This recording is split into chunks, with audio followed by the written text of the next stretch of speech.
Disabilitas Channel. Halo semuanya, selamat datang kembali di Disabilitas Channel bersama saya Vicky Bastian. Nah, pada kesempatan kali ini kita akan membahas mengenai perbedaan antara tunagrahita dan autis. Pertama-tama yang bakal saya katakan kenapa saya membahas video ini, karena sering terjadi salah paham antara orang tua ataupun antara orang yang mengenal seorang disabilitas, apakah itu tunagrahita ataukah autis, sehingga ketika mereka memiliki anak yang mengalami hal tersebut, mereka menyangkanya grahita padahal autis atau sebaliknya, sehingga hal tersebut mengakibatkan salah penanganan terhadap si anak tersebut, yang tentunya akan berakibat kurang baik bagi mereka. Buat kalian yang suka dengan konten seperti ini, kalian bisa tekan like, subscribe, dan nyalakan tombol notifikasinya. Pertama yang akan kita bahas yaitu tunagrahita. Kita sudah bahas di video sebelumnya tunagrahita di video yang ini. Kalau kalian belum nonton, kalian bisa klik link yang ada di pojok kanan atas. Jadi tunagrahita yaitu seseorang yang mengalami retardasi mental atau mental retardation, di mana perkembangan mental mereka lebih lambat dari usia yang seharusnya. Semisal mereka berusia 5 tahun, tapi mereka memiliki pemikiran atau memiliki mental seperti anak berusia 2,5 tahun atau seusia lebih bawahnya lagi, seperti itu. Atau bisa dikatakan mereka memiliki IQ di bawah rata-rata dari anak-anak pada umumnya. Jadi tunagrahita sebenarnya sama saja dengan orang yang non-disabilitas, hanya saja mereka berpola pikir lebih lambat dibanding dengan anak-anak yang non-disabilitas. Semisal anak umur 5 tahun seharusnya sudah bisa mengenakan pakaian sendiri, tapi untuk anak tunagrahita biasanya belum bisa melakukannya. Terus jika anak yang lebih kecil lagi, mungkin ketika mereka teman-temannya sudah merangkak di usia 6 bulan, 7 bulan, mungkin anak tersebut belum merangkak atau belum bisa seperti anak-anak pada umumnya. Nah, yang akan kita bahas di sini pertama yaitu ciri-ciri dari anak tunagrahita terlebih dahulu. Pada anak balita atau pada anak berusia bayi, mereka biasanya duduk, berjalan, dan merangkak itu akan terlambat duduk, berjalan, dan merangkak dibanding dengan anak-anak pada umumnya. Seperti yang sudah saya bilang tadi, jika anak yang lain usia 6-7 bulan mereka sudah merangkak, mungkin anak tunagrahita belum mampu melakukan hal tersebut. Seperti itu. Ciri berikutnya, biasanya mereka mengalami kesulitan berbicara. Jika Anda menemukan anak yang terlambat untuk berbicara, maksudnya bukan artian dalam usia 1 tahun, 2 tahun, atau 3 tahun mereka belum berbicara. Itu adalah perkembangan yang wajar dari seorang anak. Jika sudah berusia 4 atau 5 tahun dan anak tersebut kesulitan untuk berbicara, nah, cobalah kalian periksa anak tersebut apakah mereka mengalami retardasi mental atau tidak, seperti itu. Biasanya anak tunagrahita akan mengalami kelambatan dalam berbicara. Mungkin di usia 4 tahun atau 5 tahun mereka belum bisa berbicara seperti anak-anak seusianya. Anak tunagrahita juga cenderung kesulitan untuk memahami aturan sosial. Jadi buat kalian yang menjadi orang tua dari anak disabilitas tunagrahita, mohon untuk lebih bersabar dalam mengajari mereka, dalam memberi pengertian kepada mereka untuk aturan-aturan sosial yang berlaku di masyarakat kita. Jadi mereka memang sulit mengerti aturan sosial karena memang pola pikir mereka belum sampai ke sana, seperti itu. Ciri yang lain dari anak tunagrahita biasanya juga mereka sulit mengendalikan sikap dan juga gerakan tubuh mereka. Jadi mereka biasanya suka bergerak-gerak sendiri, suka bersikap aneh-aneh. Maksudnya mereka melakukan hal tersebut bukan atas kesadaran mereka. Mungkin dia gerak-gerak sendiri, entah itu kepalanya atau mungkin apanya, seperti itu. Untuk ciri yang berikutnya, sulit memecahkan masalah dan sulit berpikir logis. Tentu saja mereka memiliki perkembangan pola pikir yang lebih lambat dibanding anak-anak pada umumnya. Namun ketika mereka sudah besar atau sudah mulai dewasa, biasanya anak-anak tunagrahita itu akan kesulitan sekali memecahkan suatu masalah dan juga sulitan untuk berpikir logis. Jadi kita mungkin akan sedikit kesulitan jika kita tidak mengetahui bagaimana cara menanganinya. Kita mungkin akan sedikit kesulitan bagaimana cara mengajari mereka untuk berpikir logis. Nah, yang berikutnya yang akan kita bahas setelah kita membahas tunagrahita, sekarang kita akan membahas mengenai autis. Jadi autis itu apa sih? Jadi autis adalah kelainan perkembangan sistem saraf pada seseorang. Nah, ciri-ciri pada orang autis pada umumnya yaitu biasanya mereka kesulitan membina hubungan sosial, kesulitan memahami perasaan orang lain, dan kesulitan membangun hubungan dengan orang lain. Itu adalah salah satu ciri orang autis. Jadi bedakan dengan tunagrahita. Jika tunagrahita yaitu mereka yang mengalami kelambatan dalam berpikir, jika autis mereka adalah orang-orang yang mengalami kelainan pada sistem saraf di otak mereka. Kelainan neurologis dan perkembangan ini biasanya menimbulkan gejala yang berbeda-beda dari tingkat yang ringan hingga yang parah. Jadi masing-masing anak autis akan memiliki ciri-ciri atau memiliki tanda-tanda yang berbeda. Masing-masing anak yang satu dengan yang lainnya tergantung tingkat keparahan yang dialami.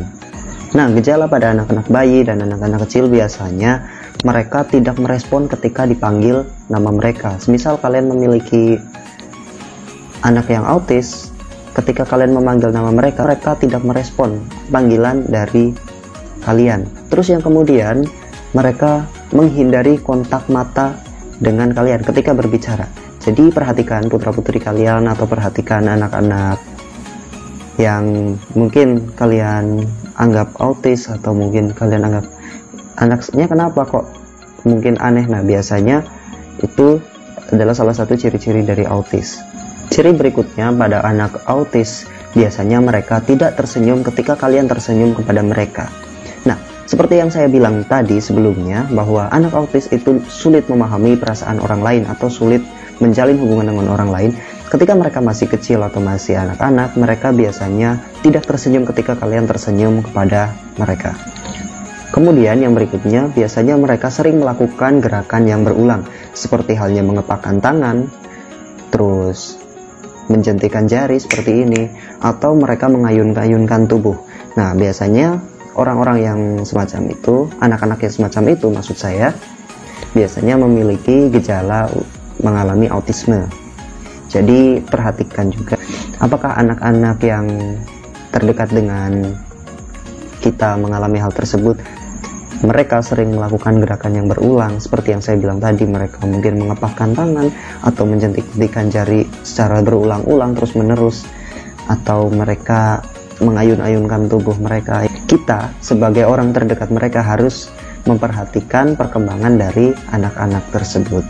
Jika anak tersebut masih bayi, biasanya anak yang memiliki gejala autisme juga cenderung pendiam, tidak banyak berceloteh seperti anak-anak bayi pada umumnya. Jika anak-anak bayi pada umumnya mereka suka berbicara, ngomong apa ya, kalian tahulah kelucuan-kelucuan bayi ketika mereka berbicara. Nah, sedangkan anak-anak yang memiliki gejala autis mereka lebih cenderung pendiam, tidak seperti anak bayi pada umumnya yang suka ngomong terus, yang suka apapun mereka ngomong, walaupun mereka sebenarnya belum bisa berbicara, tapi mereka suka sekali mengeluarkan suara-suara seperti itu. Sedangkan anak autis tidak. Nah, sedangkan untuk gejala anak autis yang lebih besar, biasanya mereka sulit mengungkapkan rasa dan emosi mereka. Jadi, biasanya anak-anak yang lebih besar yang mungkin seusia 9, 10 sampai 12 tahunan seperti itu, mereka akan sulit mengungkapkan rasa, mungkin gembira atau mengekspresikan emosi mereka ketika mereka marah atau apa. Jadi kita sulit memahami ini anak sebenarnya kenapa sih. Mungkin kalian pernah, mungkin sebagian dari antara kita pernah menjumpai anak-anak seperti itu. Ketika kita tahu anak tersebut kenapa, apa dia marah, apa dia senang, apa enggak, kita itu kadang kesulitan untuk memahami hal tersebut. Bukan berarti seperti anak-anak yang dewasa yang sudah bisa menyembunyikan perasaannya, yang kalau semisal kita marah atau kita kecewa kita bisa menyembunyikan perasaan. Ini anak usia 10 tahun mungkin 12 tahun. Nah, mereka itu sulit dimengerti, mereka itu sebenarnya bahagia atau tidak, mereka itu emosi apa, kenapa, itu kita tidak tahu. Apa mereka kecewa, apa mereka sedih, itu mereka tidak bisa mengungkapkan perasaan mereka. Mungkin jika sedih, kalau anak-anak pada umumnya mereka akan murung. Nah, sedangkan untuk anak autisme biasanya mereka akan kesulitan, sehingga kita sebagai orang-orang terdekatnya terkadang tidak mengerti apa yang sedang mereka rasakan. Nah, ciri berikutnya untuk anak-anak yang lebih besar, maksudnya bukan untuk anak-anak dan bayi seperti yang sebelumnya. Nah, ini biasanya mereka akan sulit memahami pembicaraan atau sulit memahami apa yang kita katakan, juga sulit memahami perasaan kita, dan juga sulit mengerti apa yang kita rasakan. Jika anak-anak seusia 10-12 tahun atau 8-12 tahun, biasanya mereka akan mengerti ketika orang tuanya bercerita sedih, ketika orang tuanya bercerita lucu, ketika orang tuanya bercerita sesuatu yang menegangkan, menakutkan, menyeramkan. Itu mereka akan bisa merasakan takut jika memang orang tuanya bercerita horor mungkin. Jika orang tuanya bercerita lucu, mereka akan bisa mengerti, bisa membayangkan kelucuan hal tersebut. Nah, sedangkan pada anak autisme, mereka biasanya tidak bisa melakukan hal tersebut, sehingga jika kalian bercerita apapun kepada mereka, mereka akan menanggapinya dengan datar, atau bahkan kadang-kadang mereka tidak mengerti apa yang kalian katakan. Yang berikutnya, anak autisme biasanya memiliki minat tinggi kepada satu kegiatan, sehingga mereka terkesan obsesif, sehingga mereka akan melakukan hal tersebut secara berulang-ulang. Nah, ini akan menjadi positif ketika apa yang diminatinya adalah sesuatu hal yang positif, misalnya melukis, menghitung, atau mungkin berbicara bahasa lain. Nah, sehingga anak yang mengalami autisme juga suatu hari nanti mereka bisa berkuliah dan mungkin bekerja juga seperti orang-orang yang baik-baik saja. Hanya saja mungkin mereka akan sulit membangun hubungan dengan orang lain dan sulit memahami apa yang dirasakan orang lain. Tapi bukan berarti anak autis itu anak yang bodoh atau tidak cerdas. Tidak seperti itu. Jadi anak autis juga kadang memiliki pemikiran yang jauh lebih cerdas daripada orang-orang pada umumnya. Ketika mereka memiliki minat yang tinggi dalam suatu hal, mereka akan melakukannya secara berulang-ulang. Sehingga kita yang mungkin jika melakukan hal tersebut 2, 3, atau 4 kali sudah bosan, mereka tidak akan bosan untuk melakukan hal tersebut secara terus-menerus. Nah, ciri lainnya pada anak autis, mereka menyukai sesuatu kegiatan yang terstruktur. Dan jika rutinitas tersebut yang sudah terstruktur itu terganggu, biasanya mereka akan marah. Nah, kemudian ciri lain pada anak autis biasanya mereka juga akan sulit untuk mencari teman atau biasa disebut dengan introvert. Tapi saya tidak mengatakan semua anak introvert atau orang-orang yang introvert itu adalah autis, kecuali kalian mengalami gejala-gejala yang sebelumnya saya sebutkan di sini. Nah, juga mereka akan sulit menjawab pertanyaan dari orang lain. Alih-alih mereka menjawab, kadang mereka malah mengulang-ulang apa yang dikatakan oleh orang tersebut. Misalnya, saya bertanya, kamu sudah makan? Sudah makan? Jadi mereka akan mengulang apa yang kita tanyakan. Seperti itu, bukannya mereka menjawab sudah atau belum, tapi mereka malah mengulang pertanyaan yang kita ajukan kepada mereka. Seperti itu. Nah, sekarang yang jadi pertanyaan mungkin di benak kita adalah, apakah autis itu bisa disembuhkan? Bisa, tentu saja. Adakah pengobatan yang bisa kita lakukan, ataukah adakah sesuatu yang bisa kita lakukan untuk mencegah hal tersebut menjadi lebih parah? Tentu saja ada. Dan saya akan mencoba menjelaskannya di video berikutnya, karena saya tidak mau video ini akan menjadi lebih panjang dan keluar dari tema yang kita bahas di video kali ini, yaitu perbedaan antara autis dan tunagrahita. Nah, kesimpulannya, anak autis dan tunagrahita yaitu mereka berbeda. Tentu saja dari bahasanya saja sudah berbeda. Cuman apakah sih yang membuat mereka berbeda? Nah, mungkin ini yang kita belum tahu. Nah, sehingga saya membahas hal tersebut di video ini. Jadi anak tunagrahita yaitu anak yang memiliki pola pikir atau EQ di bawah rata-rata anak seusianya atau anak pada umumnya.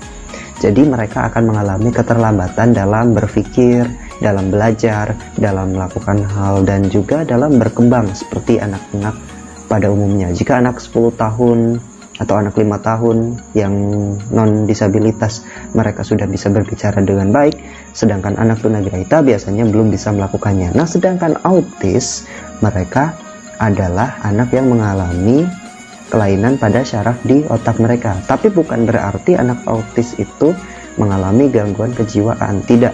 itu berbeda lagi tentunya.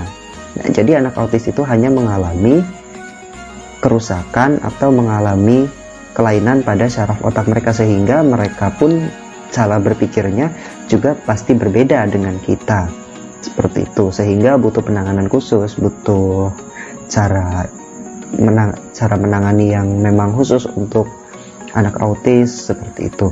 Tapi mereka biasanya pintar-pintar, yang saya tahu biasanya mereka akan tumbuh dengan pintar ketika mereka suka melakukan hal tersebut. Seperti yang saya bilang, ketika mereka berminat dengan satu hal, mereka akan melakukannya secara terus-menerus, sehingga mereka akan semakin pandai, bahkan terkadang melebihi anak-anak atau orang-orang yang tidak mengalami autisme.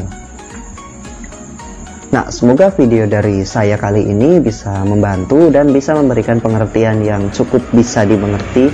Saya mohon maaf jika mungkin cara menjelaskan saya kurang baik atau kalian belum mengerti. Mungkin bagi yang sudah mengerti atau yang lebih tahu, bisa kalian tuliskan di kolom komentar untuk kita pelajari bersama-sama. Karena saya harap channel ini bisa bermanfaat untuk saya, untuk para penonton, dan juga kita saling mencerdaskan satu dengan yang lainnya. Saya Vicky Bastian, sampai jumpa di video berikutnya dan salam disabilitas.